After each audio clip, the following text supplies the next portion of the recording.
Assalamualaikum warahmatullahi wabarakatuh. Perkenalkan kembali dengan saya Aris Hilmi. Di sini saya akan menjelaskan mengenai tugas 2 mata kuliah struktur data. Oke, yang dimana tugasnya itu adalah menyusun data dari yang terbesar hingga ke yang terkecil dengan metode make sort dan counting sort. Selanjutnya itu kita akan menginput data atau array yang akan kita susun yang terdiri dari 8 elemen.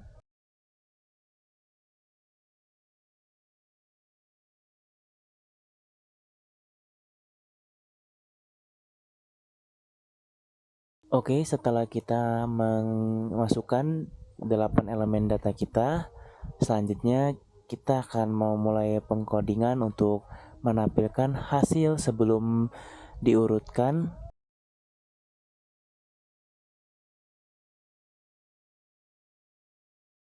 Oke, berikutnya itu kita harus memasukkan perintah yang paling penting dari tugas ini, yaitu perintah merge sort itu sendiri yang berisi tentang data make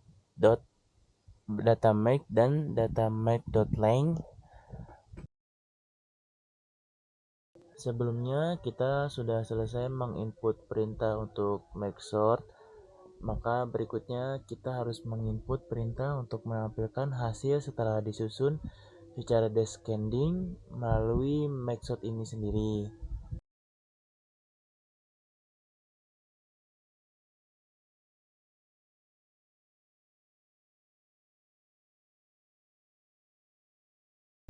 Setelah kita membuat perintah pada main, selanjutnya kita harus membuat perintah detail mengenai merge sort itu sendiri, dengan memulainya dari pembuatan public static void baru kembali untuk merge sort ya.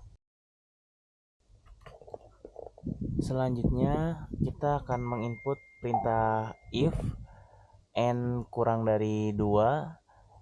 Ini adalah sangat penting karena ini berarti jika array sudah tinggal satu elemen atau kosong, array itu sudah dianggap terurut. Jadi kita berhenti untuk memecahnya. Nah, jika arraynya masih lebih besar dari 1, kita akan melakukan divide atau pemecahan. Oke, berikutnya kita akan mencari titik tengah atau middle. Nah, dari titik tengah itu kita akan membuat dua array sementara, di mana L untuk bagian kiri dan R untuk bagian kanan.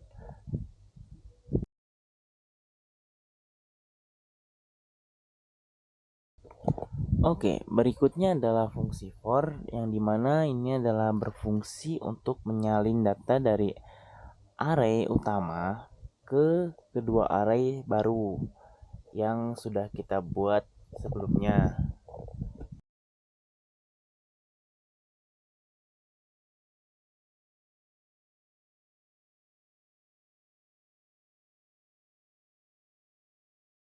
Nah, disinilah fungsi dari make sort akan bekerja, di mana kita akan memanggil make sort untuk array kiri dan kita juga akan memanggil make sort untuk array kanan.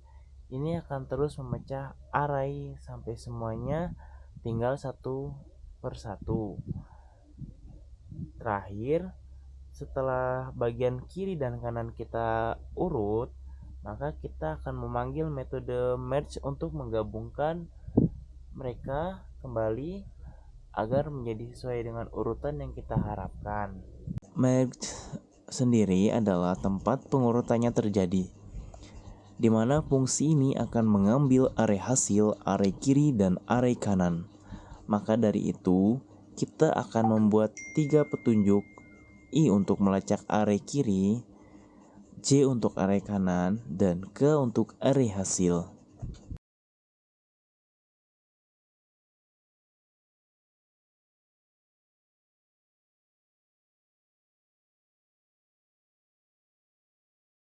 Setelah kita membuat pointer atau petunjuk untuk array kita, maka kita akan masuk ke loop while Loop ini berjalan selama kedua array kiri dan kanan masih memiliki elemen untuk dibandingkan. Kuncinya itu modifikasi ini adalah mengurutkan dari terbesar ke terkecil atau descending. Jadi bisa kita lihat nanti ketika kita masukkan perintah if li lebih besar atau sama dengan rj, artinya jika angka di array kiri lebih besar atau sama dengan angka di array kanan, maka kita akan memasukkan angka dari array kiri ke array hasil. Nah, begitu pula jika tugasnya ascending, itu akan kebalikannya logikanya ya. Simpelnya seperti itu. Karena tugas kita ini descending, maka kita menginputnya dia lebih besar sama dengan. Nah, begitu juga jika kondisi if-nya tidak terpenuhi, berarti elemen kanan lebih besar. Maka kita masukkan elemen yang ada di array kanan ke dalam array hasil. Terakhir, loop while kembali yang bertujuan untuk membersihkan sisa jika salah satu array sudah habis duluan.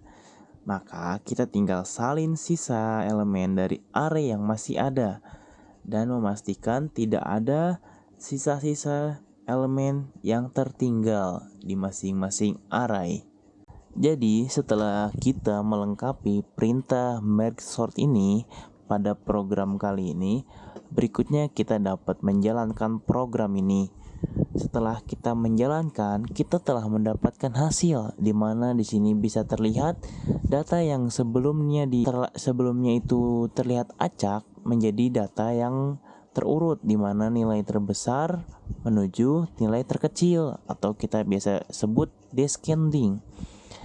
Jadi ini adalah metode merge sort di mana dia menggabungkan dan memecahkan lalu mengurutkan kembali data-data yang acak tersebut. Baik, setelah kita melakukan tugas 1 yaitu perintah make sort, maka berikutnya kita akan mengerjakan perintah counting sort pada tugas 2 ini. Pertama-tama saya akan memasukkan data-data yang akan disusun menggunakan metode counting sort. Di sini bisa kita lihat data yang saya masukkan. Setelahnya, saya akan menampilkan perintah untuk memperlihatkan hasil data sebelum disusun. Di sini bisa kita lihat inilah kode perintahnya.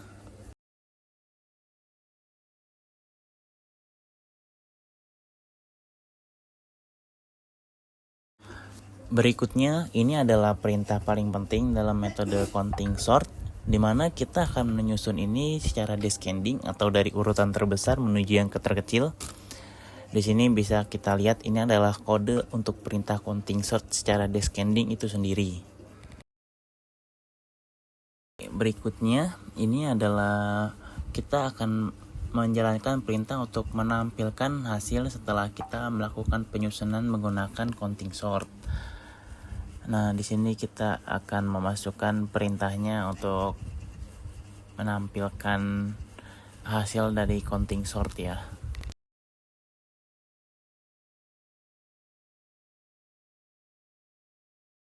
Di sini saya akan menjelaskan pada bagian metode counting sort descending ini. Di metode ini kode perintah ini dia akan menerima yaitu array ARR sebagai satu parameter yang akan kita urutkan. Langkah pertama dari metode ini adalah mencari nilai maksimum dari array tersebut. Kita siapkan variabel max yang awalnya 0. Lalu kita lakukan looping pada setiap angka kita sebut num di dalam array. Jika num lebih besar dari max, kita perbarui nilai max dengan num tersebut. Untuk data kita, nilai max yang akan kita dapat adalah 40. Nah, di sini kenapa kita butuh nilai max? Karena kita akan membuat array baru bernama count array. Nah, ukuran count array ini adalah max plus 1. Jadi dalam kasus ini ukurannya 41 agar bisa menampung indeks dari 0 sampai 40.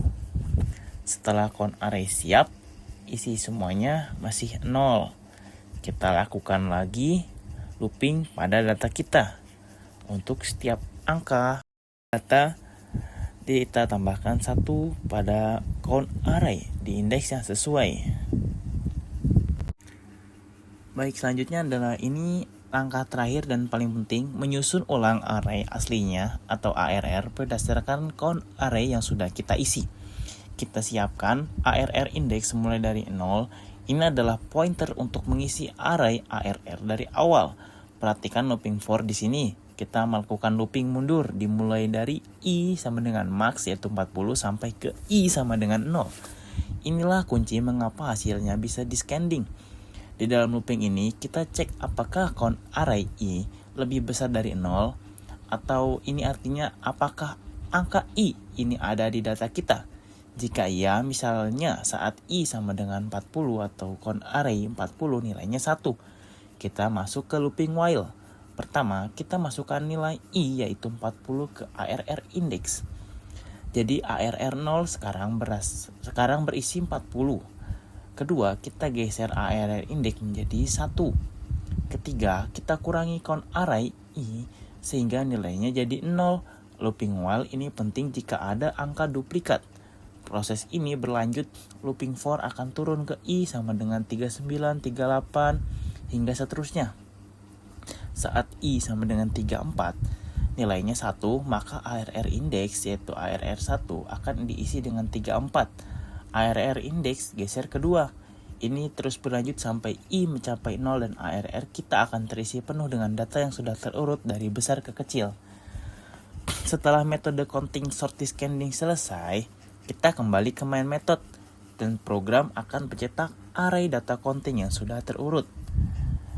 Mungkin itu saja penjelasan dari saya mengenai kode ini yang sudah kita buat sebelumnya, sehingga kita dapat simpulkan bagaimana perbedaan antara metode dari merge-sort dan counting sort ini sendiri. Sekian, terima kasih. Wassalamualaikum warahmatullahi wabarakatuh.